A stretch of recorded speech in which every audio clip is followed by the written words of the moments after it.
अस्सलामुअलैकुम एवरीवन। मैं उम्मीद करता हूं कि आप सब खैरियत से होंगे। My name is Zafran Sajid and today I am going to discuss divergence of vector point function. मेरी जो सेकंड वीडियो थी उसमें हमने देखा था कि किस तरह से हम वेक्टर डिफरेंशियल ऑपरेटर को किसी स्केलर पॉइंट फंक्शन पे अप्लाई करते हैं। जब हमने वेक्टर डिफरेंशियल ऑपरेटर को स्केलर पॉइंट फंक्शन पे अप्लाई किया था तो हमें बेसिकली तीन तरह के कंसेप्ट मिले थे। Number one was gradient of scalar point function, number two was normal vector of scalar point function, and number three basically directional derivative of scalar point function at any point. आज की इस video में हम देखते हैं कि जब हम वेक्टर डिफरेंशियल ऑपरेटर को किसी स्केलर पॉइंट फंक्शन पे अप्लाई करें तो देन हमारे पास किस तरह के कंसेप्ट हमें मिलते हैं। जब भी हम वेक्टर डिफरेंशियल ऑपरेटर को किसी वेक्टर पॉइंट फंक्शन पे अप्लाई करेंगे तो सबसे पहले जो हमें कंसेप्ट मिलेगा वो डाइवर्जेंस का मिलेगा, divergence of vector point function. इसको हम स्टार्ट करते हैं। Let f of x y z is continuous and differentiable vector point function. The divergence of f is denoted by div of f vector and can be defined as divergence of f vector is equal to differential operator dot f। Basically ये आपके पास f vector है।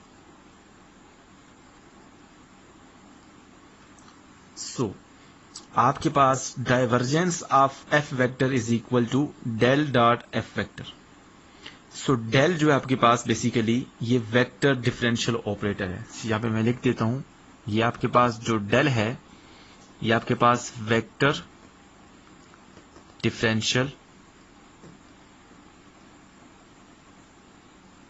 Operator है।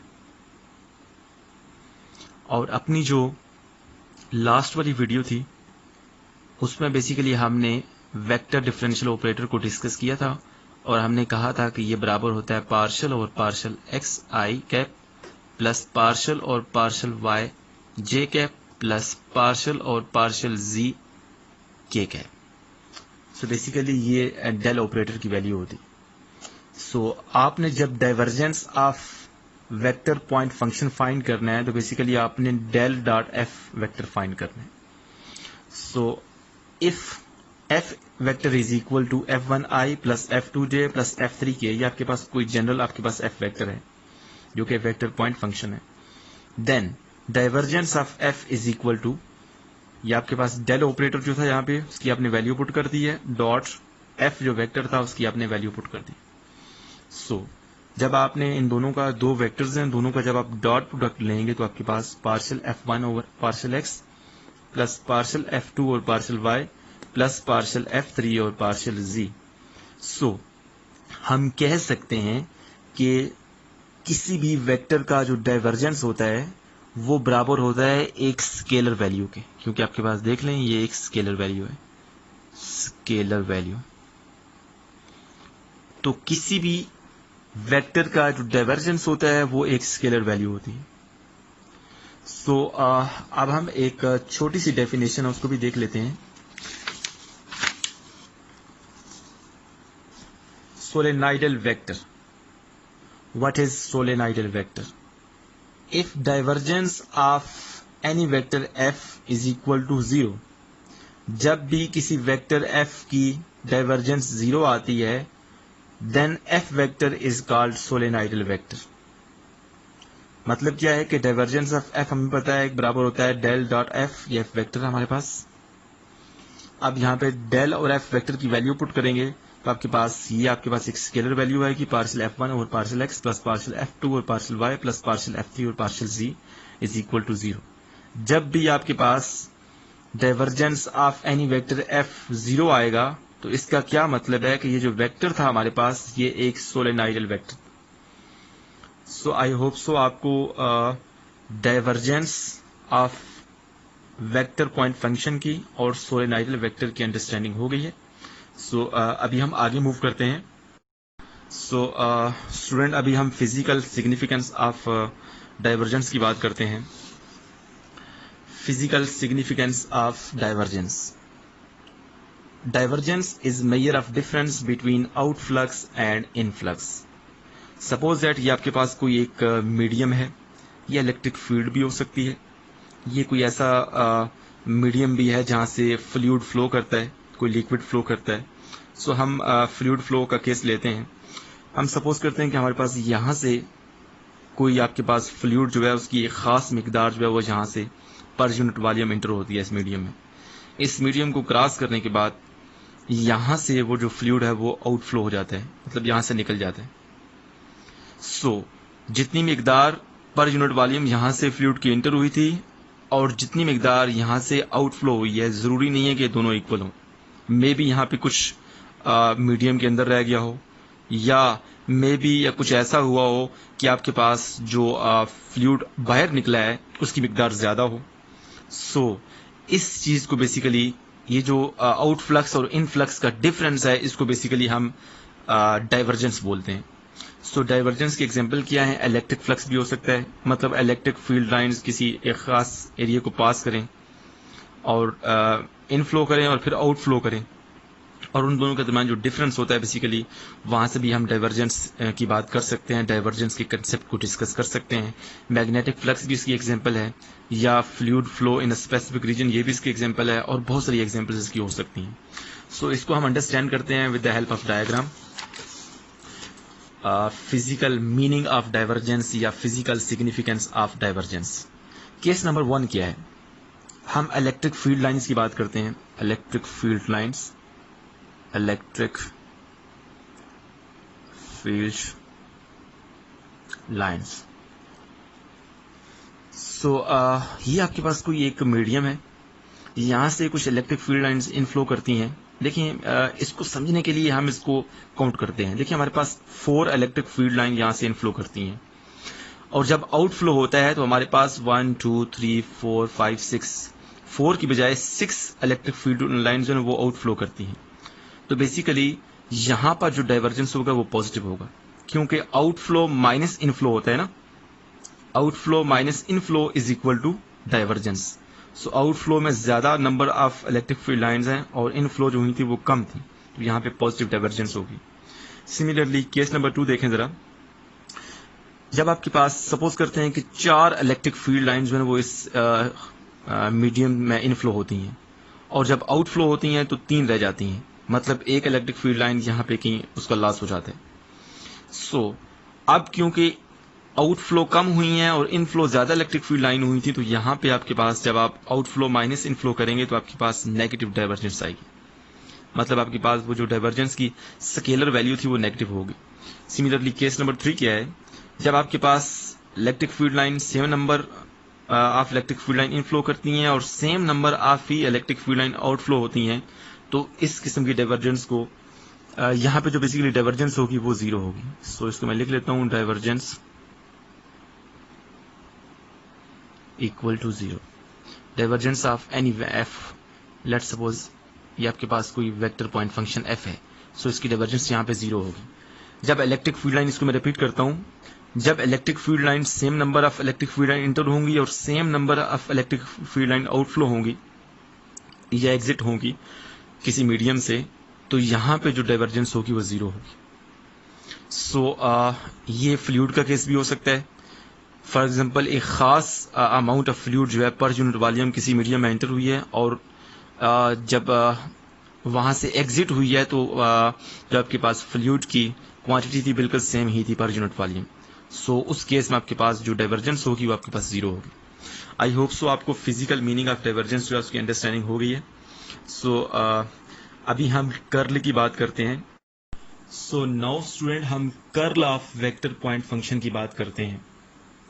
सो जब भी कोई vector differential operator किसी vector point function पे अप्लाई होता है, सो हमारे पास 2 तरह के ऑपरेशन जो है ना वो पॉसिबल हैं। पहला ऑपरेशन क्या है कि आपके पास जो वेक्टर डिफरेंशियल ऑपरेटर डेल है, या तो वो वेक्टर के साथ जो वेक्टर पॉइंट फंक्शन होगा या तो उसके साथ डॉट प्रोडक्ट बनाएगा, या वो वेक्टर एफ के साथ क्रॉस प्रोडक्ट बनाएगा। सो हमारे पास दो ही पॉसिबिलिटी है। सो पहली पॉसिबिलिटी को हमने डिस्कस कर लिया है कि जब भी कोई वेक्टर डिफरेंशियल ऑपरेटर किसी वेक्टर पॉइंट फंक्शन के साथ डॉट प्रोडक्ट बनाएगा तो उसको हम कहते हैं basically divergence of F vector. So अब हम यहां पे दूसरी पॉसिबिलिटी को डिस्कस करने जा रहे हैं कि जब आपके पास जो वेक्टर डिफरेंशियल ऑपरेटर डेल है वो किसी वेक्टर एफ, जो वेक्टर पॉइंट फंक्शन एफ है, उसके साथ क्रॉस प्रोडक्ट बनाएगा तो उसको हम कहते हैं कर्ल ऑफ एफ वेक्टर। सो इन दोनों कॉन्सेप्ट को हमने इस वीडियो में कवर करना है। सो जो पहला कंसेप्ट है इसकी तो हमने बात कर ली है। सो अभी हम जो सेकंड कंसेप्ट है इसकी बात करते हैं, curl of vector point function. So हम सपोज करते हैं मैं लेट करता हूं कि आपके पास f हमारे पास कोई एक वेक्टर पॉइंट फंक्शन है, f be any vector point function. f आपके पास कोई वेक्टर पॉइंट फंक्शन है। So curl of f vector is defined as, इसको मैं यहां पे लिखता हूं, curl of F vector this is equal to vector differential operator का आपने क्रॉस प्रोडक्ट लेना है वेक्टर के साथ, वेक्टर पॉइंट फंक्शन एफ के साथ। सो बेसिकली जब आप वेक्टर डिफरेंशियल ऑपरेटर का एफ वेक्टर के साथ जो कि वेक्टर पॉइंट फंक्शन है एक क्रॉस प्रोडक्ट लेंगे तो आपके पास वो वैल्यू बराबर होती है curl of F vector. So यहां पर हम एफ वेक्टर की कुछ जनरल फॉर्म जो है वो सपोज कर लेते हैं। लेट एफ वेक्टर जो है ना वो f1 i cap plus f2 j cap plus f3 k cap, ये आपके पास कोई एफ वेक्टर है। देन कर्ल ऑफ एफ किसके बराबर होगा जरा हम देख लेते हैं। हमें पता है कि कर्ल ऑफ एफ इसके बराबर होता है।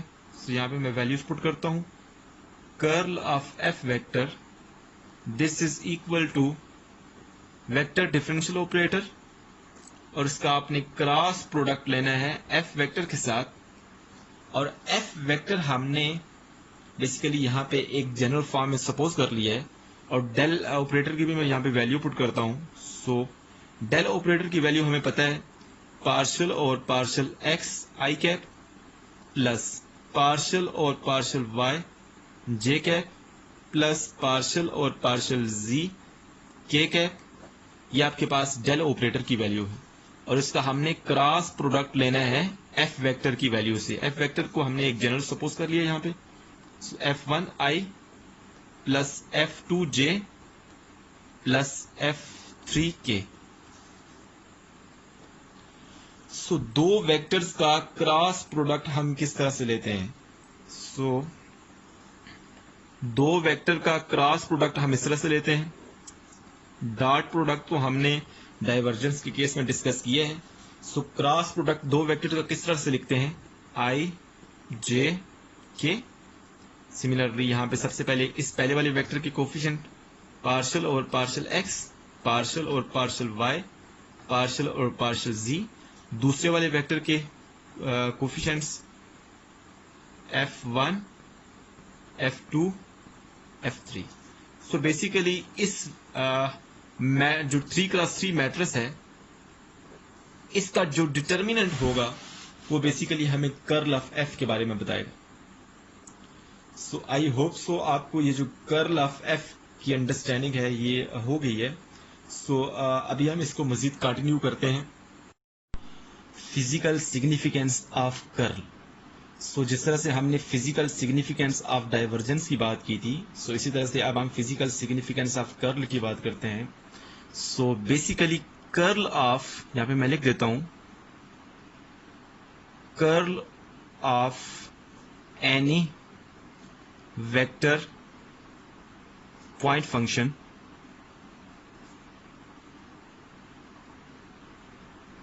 represent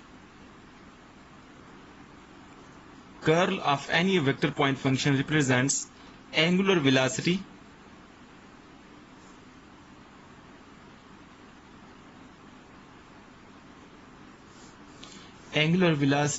at any point of vector point function, vector point field.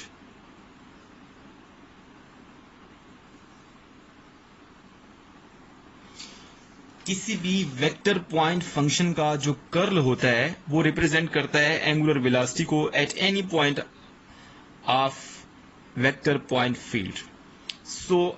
आपके पास किसी भी वेक्टर पॉइंट फंक्शन का जो कर्ल होता है वो बेसिकली, अगर तो उस वेक्टर पॉइंट फंक्शन में रोटेशन की प्रॉपर्टी है, मतलब उसके जो एलिमेंट्स होंगे, उसके जो वेक्टर्स होंगे, उसमें अगर हर पॉइंट के ऊपर रोटेशन की प्रॉपर्टी है तो उस रोटेशन की प्रॉपर्टी की वजह से एंगुलर वेलोसिटी भी होगी। वो सारे वेक्टर्स जिनका कर्ल जीरो होता है, उनके, इसका मतलब है कि उनकी एंगुलर वेलोसिटी जीरो होती है।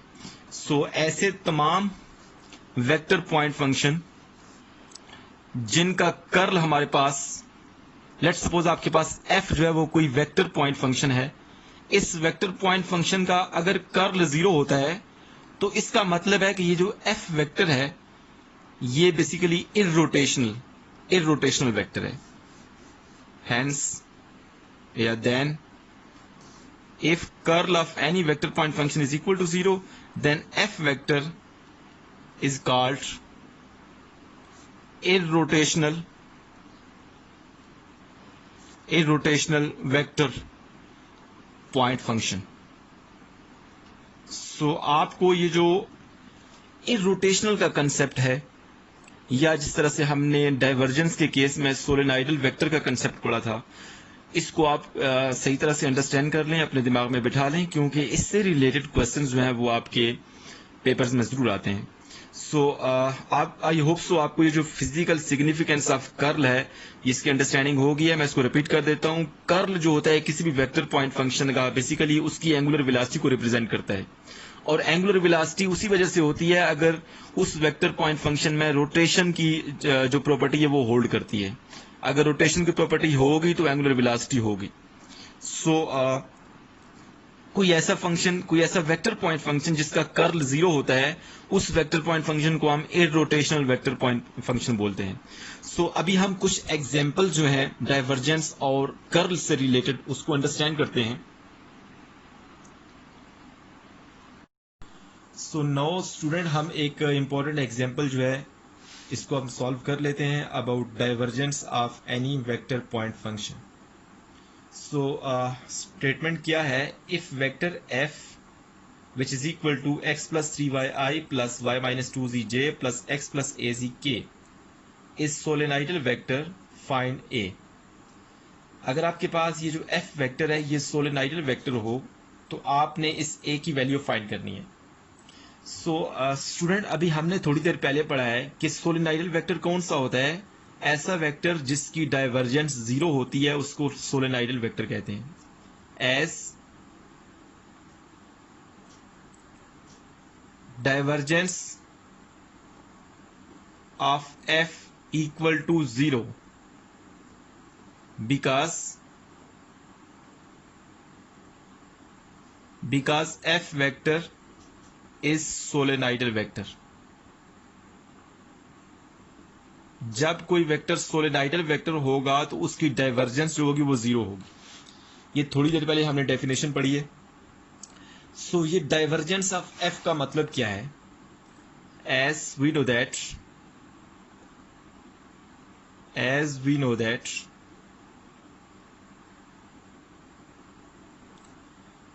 divergence of any vector f ये बराबर होती है vector differential operator dot vector point function. जब भी आप वेक्टर डिफरेंशियल ऑपरेटर और वेक्टर पॉइंट फंक्शन का डॉट प्रोडक्ट लेंगे तो वो basically divergence of that vector होगा। सो हमें पता है कि डाइवर्जेंस ऑफ एफ जो है वो 0 के बराबर है, क्योंकि जो एफ है वो सोलेनोइडल वेक्टर है और हमने ए की वैल्यू फाइंड करनी है। सो हमने ए की वैल्यू फाइंड करनी है, जबकि ये जो एफ वेक्टर है ये सोलेनोइडल वेक्टर है, मतलब इसकी डाइवर्जेंस 0 है।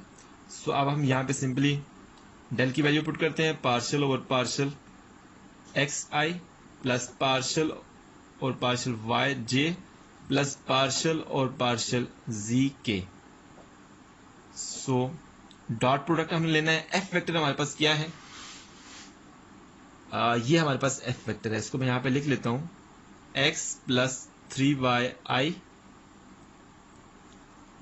प्लस y माइनस 2zj और लास्ट में हमारे पास plus x plus az k। So basically ये दो वेक्टर्स हैं, इन दोनों का हमने डॉट प्रोडक्ट लेना है। सो इन दोनों का डॉट प्रोडक्ट किसके बराबर होगा, आई वाला जो टर्म है वो आई वाली टर्म के साथ मल्टीप्लाई होगी, तो अब आपके पास क्या हो जाएगा, partial over partial x of x plus 3y i dot i 1 हो जाएगा, प्लस पार्शियल और partial y of y minus 2z plus partial और partial z of x plus az। So इसको मैं डिफरेंशिएट कर लेता हूं, देखें जरा, इसका with respect to x derivative लेंगे तो आपके पास 1 आ जाएगा, प्लस इसका with respect to y derivative लेंगे तो ये भी 1 हो जाएगा, प्लस इसका with respect to z derivative लेंगे तो ये आपके पास a आ जाएगा। सो आपके पास 2 प्लस a वैल्यू आ गई डेल डॉट एफ की। सो बेसिकली ये डाइवर्जेंस ऑफ एफ है। अच्छा, हमने a की वैल्यू फाइंड करनी है, जबकि जो f वेक्टर है वो सोलेनोइडल वेक्टर है। सो अगर ये जो f वेक्टर है ये सोलेनोइडल वेक्टर है तो इसकी डाइवर्जेंस जो होगी वो 0 होगी। सो इसको हम पुट कर सकते हैं, divergence of f is equal to 0। So यहां भी मैंने लिखा है इसको, सो 2 प्लस a और यहां से आपके पास a की वैल्यू कितनी आ जाएगी, -2। सो आपके पास a की वैल्यू हमने फाइंड कर ली है। हमारे पास जो स्टेटमेंट थी उसको मैं दोबारा से रिपीट करता हूं। आपके पास एक वेक्टर f गिवन है और हमें पता है कि ये जो वेक्टर f है ये सोलेनोइडल वेक्टर है। अगर ये सोलेनोइडल वेक्टर है तो आपने a की वैल्यू फाइंड करनी है। सो इसका सोल्यूशन हमने कैसे करना है कि जब भी कोई वेक्टर सोलेनोइडल वेक्टर होता है तो उसकी डाइवर्जेंस 0 होती है। डाइवर्जेंस ऑफ एनी वेक्टर किसके बराबर होता है, del dot F vector. So del और एफ का आपने डॉट प्रोडक्ट लेना है। एफ आपके पास गिवन है, डेल आपके पास पता है, ये बराबर होता है डेल ऑपरेटर के, पार्शियल और पार्शियल एक्स आई प्लस पार्शियल पार्शियल वाई जे प्लस पार्शियल पार्शियल जी के। सो इन दोनों का डॉट प्रोडक्ट लेंगे तो आपके पास जो वैल्यू आएगी वो होगी आपके पास 2 plus A, divergence of F के बराबर है। सो क्योंकि एफ सोलेनोइडल वेक्टर है तो इसकी डाइवर्जेंस 0 होगी। सो यहाँ पे मैंने 0 पुट कर दिया और यहाँ से आपके पास ए की वैल्यू -2 आ गई। आई होप सो आपको ये जो एग्जांपल है divergence of F, divergence of any vector point function, इसकी समझ आ गई है। सो अभी हम आगे मूव करते हैं। सो नाउ स्टूडेंट, अभी हम एक एग्जांपल सॉल्व करते हैं। स्टेटमेंट देखें जरा, show that the vector f is irrotational. इस एफ वेक्टर को हमने इररोटेशनल शो करना है। हमें पता है कि जब भी किसी वेक्टर पॉइंट फंक्शन का कर्ल 0 होता है तो वो वेक्टर पॉइंट फंक्शन इररोटेशनल होता है। सो सॉल्यूशन देखें जरा, as if curl of F vector is equal to 0 then we say f vector is irrotational. So इसको हम स्टार्ट कर लेते हैं।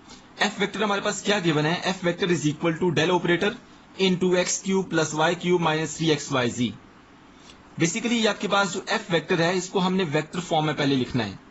ये जो डेल ऑपरेटर है ये किसी स्केलर पॉइंट फंक्शन पे अप्लाई हो रहा है और हमें पता है कि जब भी डेल ऑपरेटर किसी स्केलर पॉइंट फंक्शन पे अप्लाई होता है तो हमें एक वेक्टर मिलता है। ये बेसिकली हमने जो लास्ट वाली वीडियो थी उसमें हमने डिस्कस किया था कि हमने डेल ऑपरेटर को, वेक्टर डिफरेंशियल ऑपरेटर को हमने स्केलर पॉइंट फंक्शन पे अप्लाई किया था तो हमें वेक्टर मिला था और वहां से हमने ग्रेडियंट का कंसेप्ट देखा था और नॉर्मल वेक्टर हमने फाइंड किया था और डायरेक्शनल डेरिवेटिव का कंसेप्ट भी देखा था। सो उस वीडियो का जो लिंक होगा वो मैं इस वीडियो की डिस्क्रिप्शन में डाल दूंगा, आप इसको इजीली देख सकते हैं। सो बाय द वे इसको हम स्टार्ट करते हैं। डेल ऑपरेटर की यहाँ पर मैंने वैल्यू पुट की, साथ हमारे पास वही स्केलर पॉइंट फंक्शन। अब इस पार्शियल और पार्शियल एक्स को इस स्केलर पॉइंट फंक्शन पे अप्लाई किया। So x cube plus y cube minus 3xyz, साथ आई लिखा हुआ है पहले ही, इसको आई को आप आई कैप को आप स्टार्ट में लिख लें, प्लस जे कैप को स्टार्ट में लिख लिया। अब पार्शियल और पार्शियल वाई को आप अप्लाई करें स्केलर पॉइंट फंक्शन पे। सो क्या हो जाएगा, x cube plus y cube minus 3xyz। Similarly अब के कैप को हम स्टार्ट में लिखते हैं, पार्शियल और partial z into x cube plus y cube minus 3xyz। So सबसे पहले इस स्केलर पॉइंट फंक्शन का with respect to x derivative लेंगे, तो उसको मैं यहाँ पे डायरेक्ट लिख लेता हूँ आई कैप।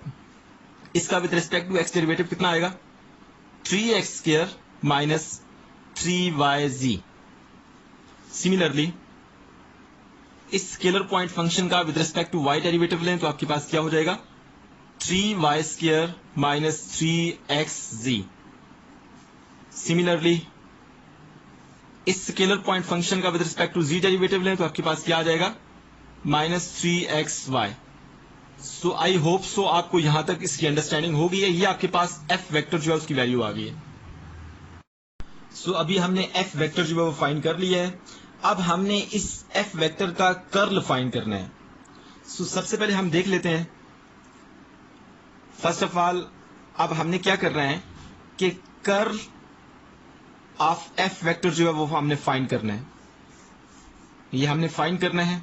अगर तो ये 0 आ गया तो मतलब f वेक्टर जो है वो इररोटेशनल वेक्टर है। अब कर्ल ऑफ f कैसे फाइंड करते हैं, किसी भी वेक्टर पॉइंट फंक्शन का कर्ल कैसे फाइंड करते हैं। अभी हमने कर्ल वाला जो टॉपिक है ये डिस्कस किया है। हमने देखा है कि जब भी कोई वेक्टर डिफरेंशियल ऑपरेटर किसी वेक्टर पॉइंट फंक्शन के साथ क्रॉस प्रोडक्ट बनाता है तो उस केस में हमें curl of that vector point function मिलता है। मतलब क्या हुआ कि आपके पास ये जो कर्ल ऑफ f है ये किसके बराबर है, जब भी कोई वेक्टर डिफरेंशियल ऑपरेटर किसी वेक्टर पॉइंट फंक्शन f के साथ क्रॉस प्रोडक्ट बनाता है तो हमें curl of that vector point function मिलता है। तो बेसिकली कर्ल ऑफ f इसके बराबर होता है। अब यहाँ पे डेल ऑपरेटर की वैल्यू पुट करें। डेल ऑपरेटर जो यहाँ पे आपने वैल्यू पुट की है वही वाली है, पार्शियल और पार्शियल x आई कैप प्लस पार्शियल और partial y j cap plus partial और पार्शियल z k कैप। इसका हमने लेना है क्रॉस प्रोडक्ट। और f वेक्टर हमने कौन सा सिंप्लीफाई किया था, ये वाला। इसको मैं लिखता हूं यहाँ पे i cap into 3x² minus 3yz plus j cap into 3y² minus 3xz। और इसी तरह से हमारे पास k cap into minus 3xy।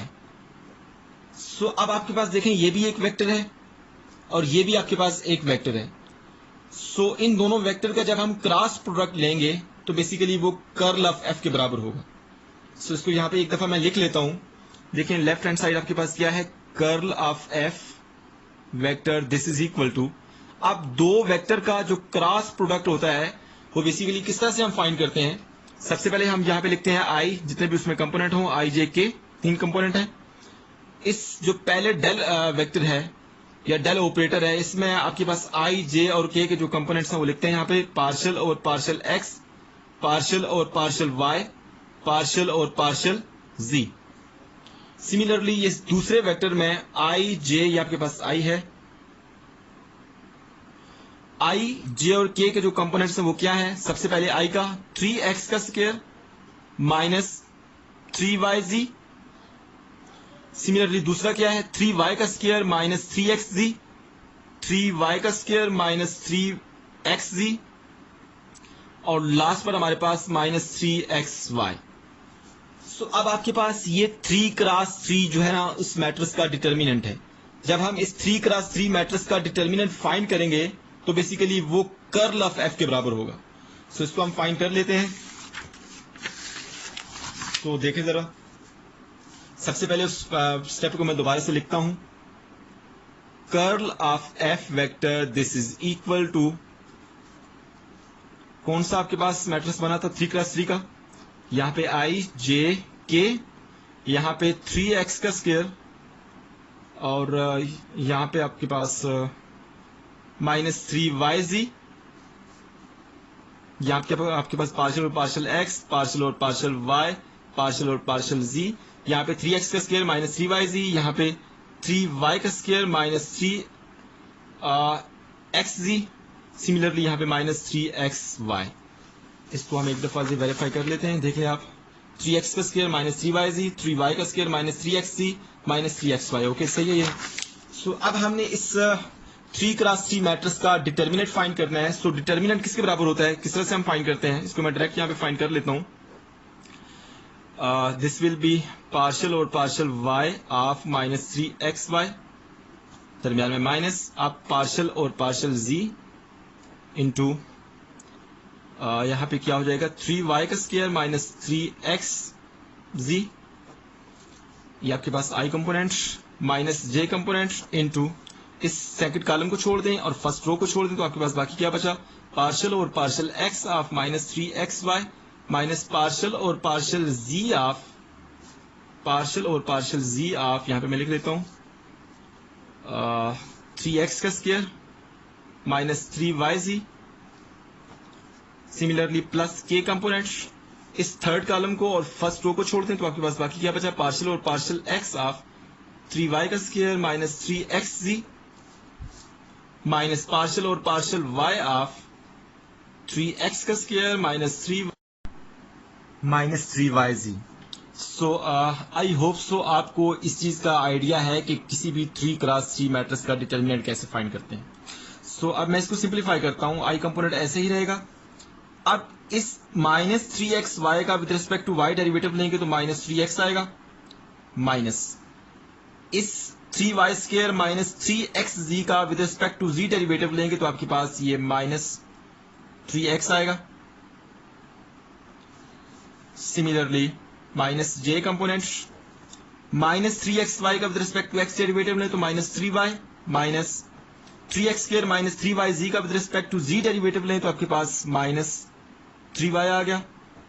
इसी तरह से k कंपोनेंट की बात करते हैं, 3y स्क्वायर -3xz इसका with respect to x derivative लें तो आपके पास -3z आएगा, माइनस 3x स्क्वायर -3yz इसका with respect to y derivative लें तो आपके पास ये -3z आएगा। सो अब इस सारे को मैं सिंप्लीफाई करता हूं, i into -3x minus minus plus, so -3x plus 3x minus z ऐसे ही रहा, -3y plus 3y, similarly plus k component और यहां पे -3z प्लस 3z। सो आपके पास ये कैंसिलेशन के बाद क्या बचेगा, देखिए आपके पास curl of f vector this is equal to 0i minus 0j plus 0k। So हमें पता है कि जो कर्ल ऑफ f होता है बेसिकली दो वेक्टर का क्रॉस प्रोडक्ट जो होता है वो एक नया वेक्टर होता है। सो बेसिकली आपके पास यहां पे देखें कर्ल ऑफ f जो है वो 0 वेक्टर के बराबर आ गया।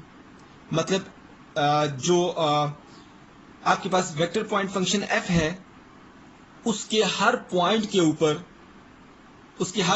ऊपर जो एंगुलर वेलोसिटी है वो 0 है। मतलब x डायरेक्शन में भी, y डायरेक्शन में भी और z डायरेक्शन में भी जो हर पॉइंट के ऊपर एंगुलर वेलोसिटी है वो 0 है। तो बेसिकली हमने शो कर दिया कि आपके पास कर्ल ऑफ f जो है वो 0 वेक्टर के बराबर है। सो इसको यहां पे लिख लें, hence as curl of f vector is equal to 0, hence f vector is called irrotational vector. मतलब f वेक्टर के हर पॉइंट के ऊपर जो x y z डायरेक्शन में रोटेशन है या जो एंगुलर वेलोसिटी है वो 0 है। तो मतलब आपके पास जो f वेक्टर है वो एक इररोटेशनल वेक्टर है। मुझे उम्मीद है कि आपको ये जो एग्जाम्पल है इसकी अंडरस्टैंडिंग हो गई है। अभी हम एक और एग्जाम्पल जो है उसको सॉल्व करते हैं। सो नाउ स्टूडेंट, अब हम एक आखिरी एग्जाम्पल जो है आपके सामने सॉल्व करते हैं। Find divergence and curl of F vector. ये आपके पास एफ कोई वेक्टर पॉइंट फंक्शन है, इसका डाइवर्जेंस और कर्ल आपने फाइंड करना है। सो हमें पता है कि डाइवर्जेंस किसके बराबर होता है। डाइवर्जेंस DIV को सिंपली शो करते हैं। Divergence of F vector this is equal to, जब हम वेक्टर डिफरेंशियल ऑपरेटर का डॉट प्रोडक्ट लेते हैं एफ वेक्टर के साथ, तो वो एफ वेक्टर के डाइवर्जेंस के बराबर होता है। इसको आप 1 कह दें। सिमिलरली जब आप कर्ल ऑफ एफ वेक्टर की बात करते हैं तो ये बराबर होता है वेक्टर डिफरेंशियल ऑपरेटर, और इसका हमने क्रॉस प्रोडक्ट लेना है एफ वेक्टर के साथ। जब आप वेक्टर डिफरेंशियल ऑपरेटर का एफ वेक्टर के साथ क्रॉस प्रोडक्ट लेंगे तो वो basically curl of F vector के बराबर होगा। इसको आप 2 कह दें। सो सबसे पहले हम डाइवर्जेंस फाइंड करते हैं। डाइवर्जेंस हम कैसे फाइंड करते हैं इस चीज को हम देख लेते हैं। देखें आपके पास लेट्स स्टार्ट। सबसे पहले हम डाइवर्जेंस फाइंड करते हैं। डाइवर्जेंस ऑफ एफ वेक्टर ये हमने फाइंड करना है, और हमें पता है कि divergence of F vector del dot F vector के बराबर होता है। So we have to find del dot F vector. Del की वैल्यू यहाँ पे पुट करें, पार्शियल और partial x i cap plus partial और partial y j cap plus partial और पार्शियल जी के कैप, और इसका आपने डॉट प्रोडक्ट लेना है एफ वेक्टर के साथ। एफ वेक्टर आपके पास ये गिवन है, सो उसको भी हम लिख लेते हैं एक्स वाई जी आई कैप प्लस 3y स्क्वायर जे कैप प्लस एक्स जी के कैप। सो जब दो वेक्टर का डॉट प्रोडक्ट लेते हैं तो क्योंकि हमें पता है कि i डॉट i 1 होता है, j डॉट j 1 होता है, k डॉट k 1 होता है, तो ये किसके बराबर होगा, पार्शियल और partial x of x y z plus partial और partial y of 3y square. देखें इस i का i वाली टर्म के साथ हमने डॉट प्रोडक्ट लिया तो i डॉट i 1 हो जाएगा, तो यहाँ पे पार्शियल और partial x of this term बच जाएगी। सिमिलरली बाकी भी आपने ऐसे ही करनी है, प्लस पार्शियल और partial z of x z. So इसको मैं सॉल्व करता हूं। इस टर्म का with respect to x derivative लें तो y जी बचेगा, इस टर्म का with respect to y derivative लें तो आपके पास 6y बचेगा, प्लस इस टर्म का विद रिस्पेक्ट टू z लें तो आपके पास x बचेगा। सो बेसिकली आपके पास ये किसकी वैल्यू है, डेल डॉट एफ वेक्टर की, और हमें पता है कि डेल डॉट एफ वेक्टर जो है वो डाइवर्जेंस के बराबर होता है। सो यहां पर मैं लिख सकता हूं कि divergence of F vector is equal to y z, sorry ये वाई जी है, प्लस 6y प्लस x। ये हमने डाइवर्जेंस की वैल्यू फाइंड कर ली है। अब अगर किसी पर्टिकुलर पॉइंट के ऊपर हमें डाइवर्जेंस की वैल्यू चाहिए तो हम उस पॉइंट को यहाँ पे पुट करेंगे, एक्स वाई जी का वो पर्टिकुलर पॉइंट जो है वो पुट करेंगे तो हमें उस पॉइंट के ऊपर डाइवर्जेंस की वैल्यू पता चल जाएगी। सो अब हमने डाइवर्जेंस जो है वो फाइंड कर लिया है, अब हमने कर्ल फाइंड करना है। सो इसको भी हम देख लेते हैं। Now let's find curl of F vector. ये हमने फाइंड करना है। हमें पता है कि जो कर्ल ऑफ एफ वेक्टर है वो किसके बराबर होता है, del cross f vector. So यहां पे मैं लिख देता हूं, basically as we know that curl of F vector this is equal to del cross f vector. So basically मुझे del cross f vector find करना है। सो इसको हम देख लेते हैं। डेल क्रॉस एफ वेक्टर हमने फाइंड करना है।